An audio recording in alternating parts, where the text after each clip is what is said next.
Modelo Local, nominado como mejor programa de interés general por la Asociación Argentina de Televisión por Cable.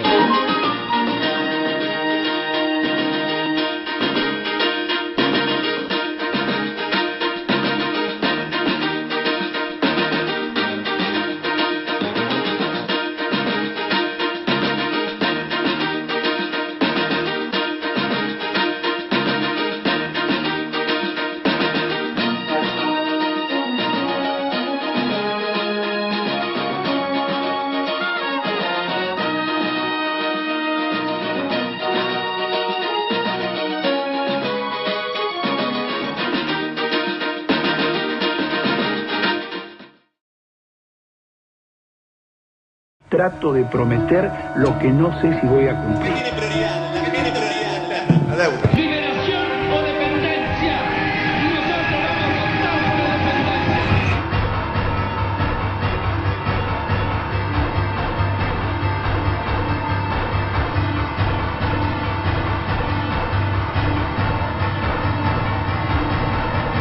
El peso, que a partir del 1 de enero valdrá igual que el dólar, es una moneda destinada a perdurar con ese valor por muchos años.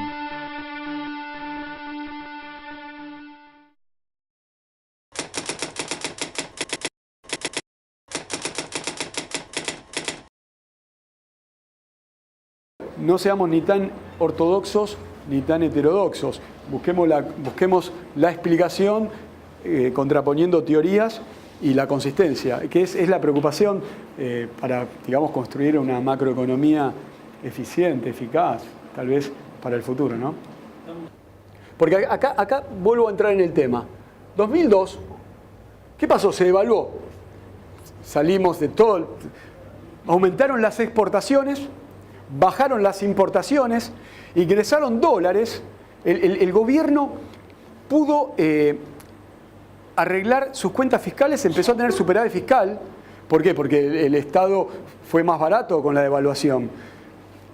Pudo comprar esos dólares con expansión monetaria, que ahí hablamos de la creación endógena o exógena del dinero, que si se sigue la productividad o se debe controlar por el Banco Central, que es una discusión el día de hoy.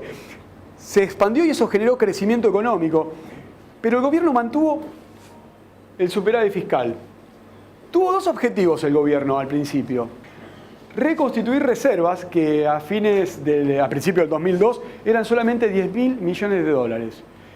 Y también el otro objetivo era cumplir requisitos del Fondo Monetario Internacional que imponía para renegociar la deuda de 160.000, en realidad para renegociar toda la deuda.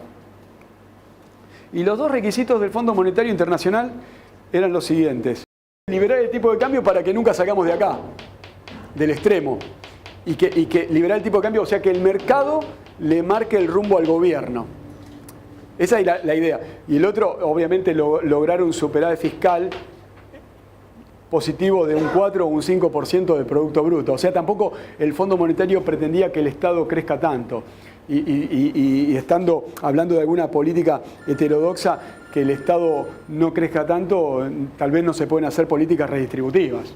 Considero que este gobierno generó una política de redistribución del ingreso. De hecho, en toda Sudamérica hay un coeficiente que se llama el de Gini, marca que somos el país más igualitario de toda Sudamérica. Eso para cuando nos comparan o nos comparamos también con Brasil, con Chile. Y bueno, si vamos a Chile, vamos a ver que la clase social más baja chilena está muy mal, y en Brasil también. El gobierno, en ese sentido, ahí tengo un giro heterodoxo. Eso sirvió y fue muy bueno.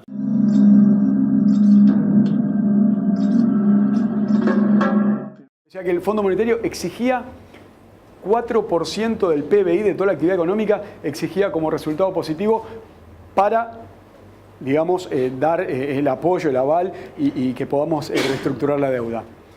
¿Qué sucedió? Bueno, lo que sucedió fue, muchos lo vivieron, pero por ahí resumirlo rápidamente da memoria.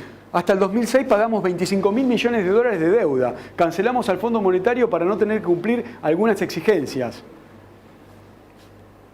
Pero también lo que sucedió es que siguieron ingresando dólares por el superávit comercial, siguieron ingresando dólares porque mejoraron los términos de intercambio. tantas toneladas de soja por una computadora, mejoraron los términos de intercambio. Y el gobierno necesitó seguir comprando dólares para que la consistencia se mantenga. ¿Qué pasó? El gobierno comenzó a tener déficit fiscal, empezó a gastar más de lo que recaudaba. Y cuando vos, como gobierno, empezás de este lado a gastar más de lo que recaudás, le das a la economía, la recalentás. Y más allá que podemos discutir cuáles son las causas de la inflación, exceso de demanda, emisión monetaria. Bueno, se empezó a recalentar la economía, empezó a haber inflación, el gobierno tuvo una mejor idea que congelar el dólar para que no parezca que eso era así, y bueno, se pasó para este lado. Y ahí fue cuando el gobierno se pasó para este lado, el dólar barato, inflación, creciendo, siguió emitiendo y siguió gastando cada vez más. Ahora está bueno, ya sabemos dónde estamos, ¿no? Más o menos, estamos todos, ¿no? Está bueno que analicemos las medidas que está tomando el gobierno en este momento, porque en realidad todos quieren saber, ¿son efectivas? ¿No van a ser efectivas? ¿Tendrán resultado en el corto plazo? ¿Cuáles son las obligaciones de dólares para el año que viene? Que eso es lo más preocupante. ¿Cuáles son las obligaciones de dólares para importar gas licuado? ¿Y las medidas del gobierno van a alcanzar? Está interesante. ¿Y por qué estas medidas tienen que ver con el gasto público, con el consumo?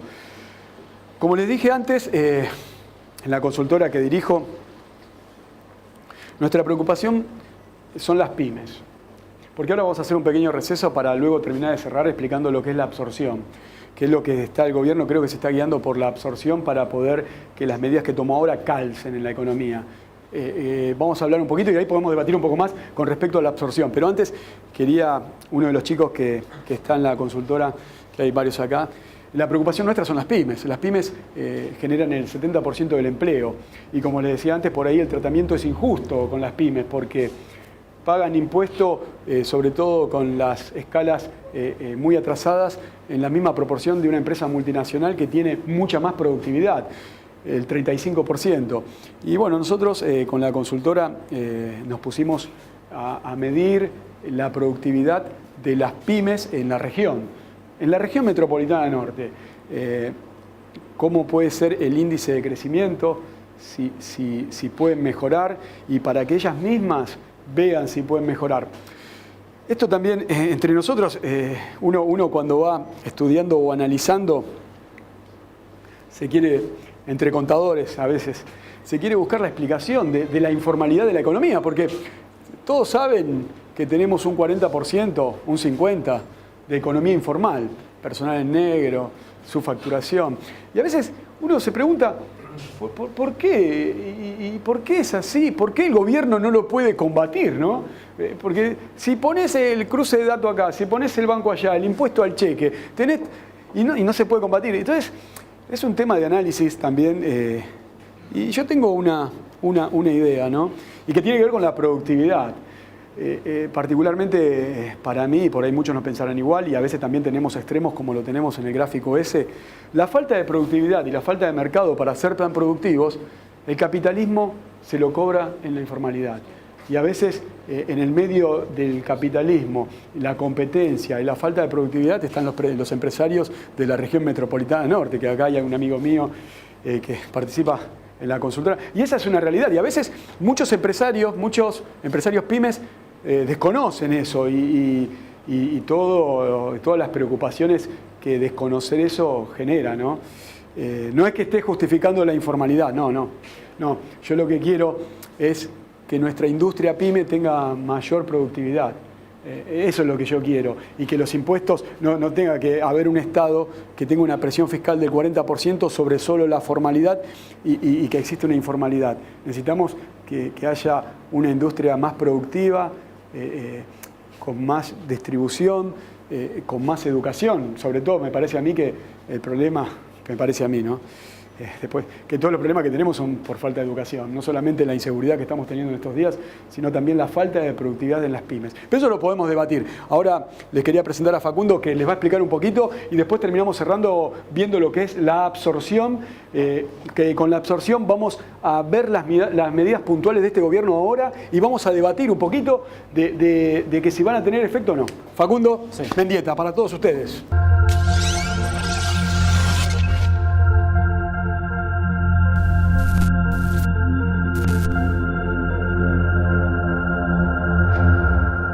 Buenas noches. Bueno, yo voy a explicar un poco lo que hacemos en la consultora Sigma Global. Estamos realizando un índice de crecimiento económico de las pymes. Pero antes de eso, voy a definir primero qué es un índice. Un índice se puede definir como una identidad contable, es decir, una sucesión de datos y hechos ocurridos puntualmente en un determinado tiempo y en un determinado lugar. Pero si a ese índice le aplicamos herramientas estadísticas aplicadas a la economía, podemos obtener lo que se denomina un estimador. ¿Qué es un estimador? Es una herramienta que tenemos los economistas para poder predecir lo que puede ocurrir. Es decir, a través de ese índice podemos estimar la producción, la productividad, lo que va a tener la pyme de acá a un mes, 2 meses, 3 meses. Un año ya diría que no, porque bueno, la economía no, es bastante fluctuante en Argentina. ¿Para qué sirve este estimador? Sí, este estimador de crecimiento. Que si la economía crece, para que las pymes puedan invertir, no perder clientes. Y si la economía cae, tomar precaución respecto a las compras. En realidad no diría yo que sirve para ganar dinero, sino para no perderlo, que es lo fundamental. ¿Verdad? Y bueno, hay una frase trillada que dice que las pymes son el motor de la economía. Es bastante cierta, representan el 60% del empleo en la Argentina, por eso creemos que desde la consultora necesitamos darle una herramienta a las pymes para protegerlas un poco.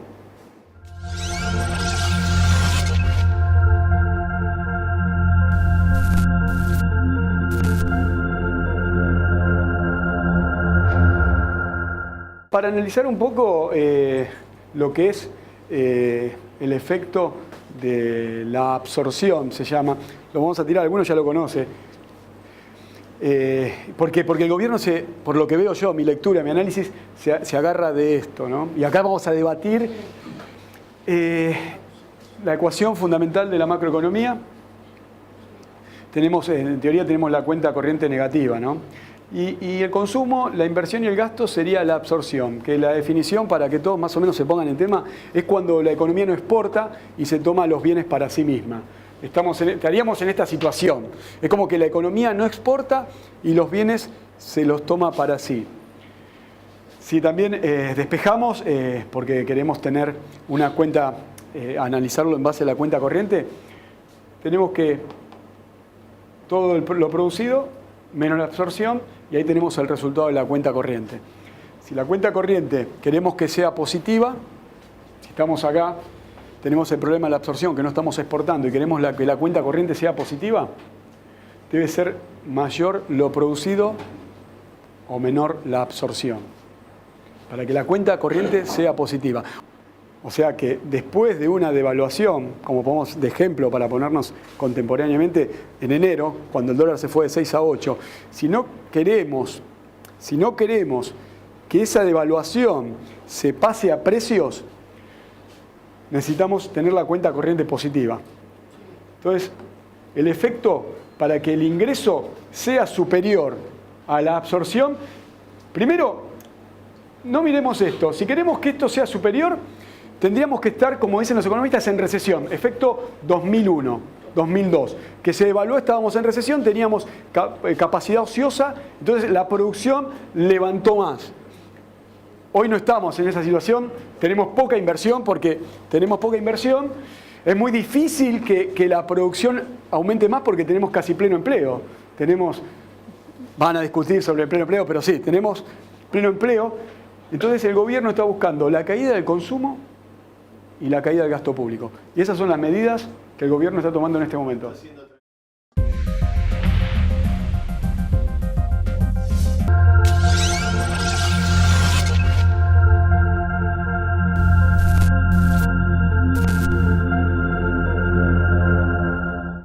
Puertas al Arte, 9ª edición. Visítenos del 25 al 27 de abril. Hotel Intercontinental, Nordelta Tigre.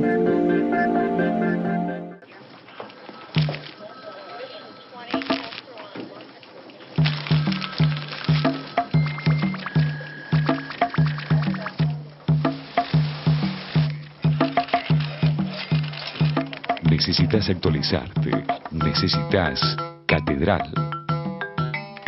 Fácil de usar, confiable y con un diseño centrado en el usuario. Catedral Software. Soluciones integrales para empresas y estudios contables.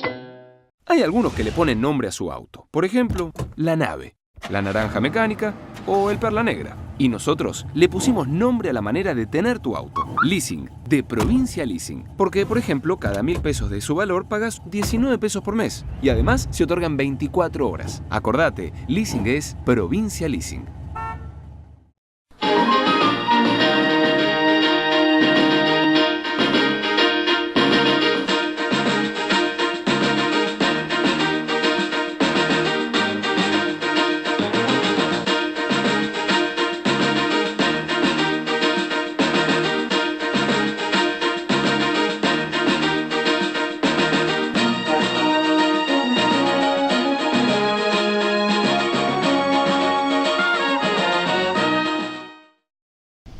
Y como lo decíamos en la charla, el gobierno, reduciendo los subsidios, busca bajar el gasto público. Y también no reestructurando el impuesto a las ganancias y no convalidando un aumento superior en las negociaciones salariales, si lo comparamos con la inflación del año 2013, le quita poder de consumo a los vecinos de la región. Y eso le da pleno efecto a este fenómeno de la absorción. Ahora, Cristian, ¿cómo modifican los hábitos de consumo los vecinos de la región metropolitana norte? Juan, te cuento que la gente de la consultora Sigma Global encuestó a alrededor de 500 vecinos, más o menos 100 vecinos por cada distrito de la región metropolitana norte. Las preguntas: si redujeron el gasto a raíz de los cambios económicos, de la inflación y de todos los gastos que debieron modificar a nivel hogareño, a nivel personal. Y bueno, un 52% de los vecinos nos dijo que en su caso redujo ese gusto, ¿no?, de ir a comer afuera, en familia, a nivel personal. No pueden seguir comiendo afuera. El 52% de los que fueron contactados en la zona norte. Luego, el 47% también reconoce que redujo sus gastos en materia de entretenimiento. Menos cine, menos teatro, menos espectáculos en general, menos salidas a nivel de entretenimiento, cosa que resiente sin duda y se siente mucho en una familia, sobre todo cuando hay hijos. También el 37% reconoció haber reducido los gastos en materia de compra de artefactos electrónicos. Menos computadoras, menos cambios, el celular hay que cuidarlo un poquito más, todo el mundo hace hincapié en eso, ya no se da el lujo de poder cambiarlo por un antojo de un día para el otro. Y el 35%, esto atención, es más, se siente todavía más, el 35% reconoció haber dejado de ahorrar, no poder ahorrar, no poder separar esos billetes y dejarlos tal vez a disposición de algún gasto futuro, de algún gasto más personal o más planificado o de alguna inversión. O sea que bueno, menos gasto en diversión, menos gasto en esas salidas, menos compra de artefactos electrónicos y menos ahorro. Lo que nos dijo la gente, lo que la gente le comentó a Sigma Global. Y otro de los temas que tocamos en nuestra charla de economía tiene que ver con la preocupación sobre la productividad de las pequeñas y medianas empresas. Y cuando hablamos de productividad, hablamos de mayor producción de bienes con mayor calidad. Y en ese momento la preocupación que surgió tiene que ver con la discriminación que reciben estas empresas por parte del Estado, sobre todo cuando hablamos del impuesto a las ganancias. haciéndolas tributar en una escala superior de dicho impuesto a una tasa del 35%, semejante a las que abonan las empresas multinacionales, las cuales tienen mucha mayor productividad. Y bueno, generando esta preocupación y buscando la forma de que estas pequeñas y medianas empresas de la región puedan producir más y mejor, charlamos con un especialista en servicios informáticos, Alberto Pietrobón. Gracias, Juan. Y bueno, les cuento que la tecnología ha avanzado tanto que hoy en día una pyme que no tiene tecnología se considera que todavía no ha alcanzado el punto máximo de desarrollo, porque la tecnología hoy en día es muy importante para el orden de una empresa y dependiendo de la estructura que tenga y la cantidad de empleados, vamos a poder elegir un soft apropiado. Hay que tener en cuenta a la hora de elegir el apropiado, ¿qué vamos a hacer con los datos que nosotros manejamos en la empresa?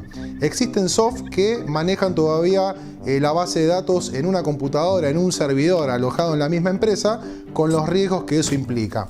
Hoy en día ha avanzado tanto que el sistema nube, que es de almacenamiento web, nos permite tener los datos más centralizados, nos permite tener un backup seguro y acceso ilimitado desde cualquier sucursal, con el simple hecho de comprar una computadora en cualquier tienda y ponerla a funcionar. No requiere instalación, no requiere una implementación inicial y de hecho no requiere grandes costos. Está al alcance de cualquier empresa mediana o grande y a la vez nos permite tener un acceso desde cualquier lugar del planeta, ya que los datos se encuentran en Internet.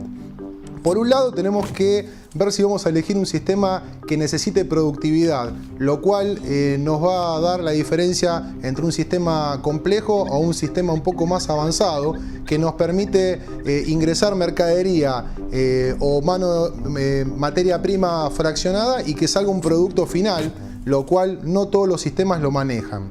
Por otro lado, la parte contable del sistema a veces viene integrada al mismo sistema administrativo o a veces es un módulo agregado. Por eso tenemos que tener en cuenta cuando vamos a elegir una empresa que nos brinde este servicio, que tenga un soporte técnico las 24 horas. Porque si nosotros no estamos en el momento que necesitamos solucionar algo en conexión con la empresa proveedora de software, podemos quedarnos trabados y nuestra empresa se va a parar momentáneamente.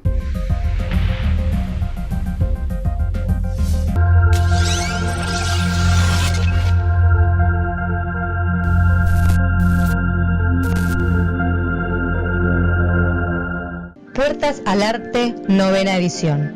Visítenos del 25 al 27 de abril. Hotel Intercontinental, Nordelta Tigre.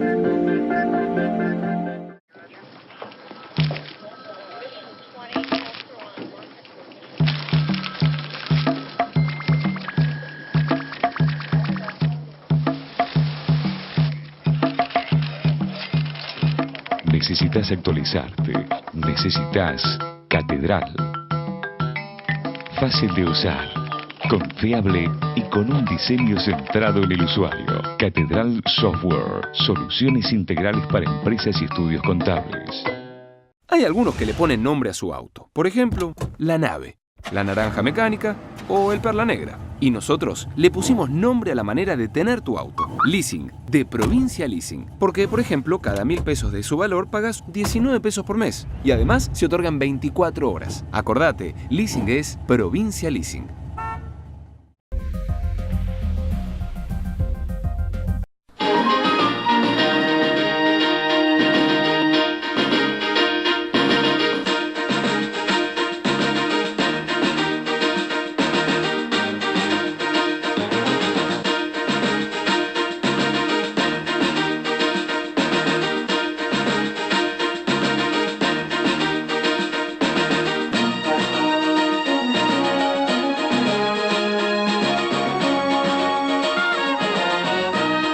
Y como es una costumbre de todas las semanas de Mono Local, antes de despedirnos, déjenme que les cuente que a la mayoría de los seres humanos los obsesiona el dinero, la fama, el poder. Y eso nos pone mano a mano con algo que se llama codicia.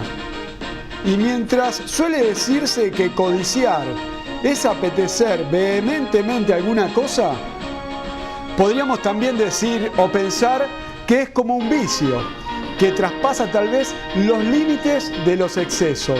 Ahora, ¿qué es lo que nos obsesiona tanto pensando en nuestro bienestar? ¿Podríamos llegar a tales niveles de individualismo? ¿Podríamos llegar hasta poner en riesgo nuestra propia existencia? La codicia está basada en una errada conexión de lo material con la felicidad. Y tengamos presente siempre dos preguntas. ¿Qué pretendemos acumular y para qué? Y eso fue todo para esta edición de Modelo Local. Muchas gracias por habernos acompañado. Lo pueden seguir haciendo a través de la red o todos los martes en nuestra columna de Región Norte. Soy Juan Enrique. Nos vemos la próxima semana. Sigan en la programación de Somos.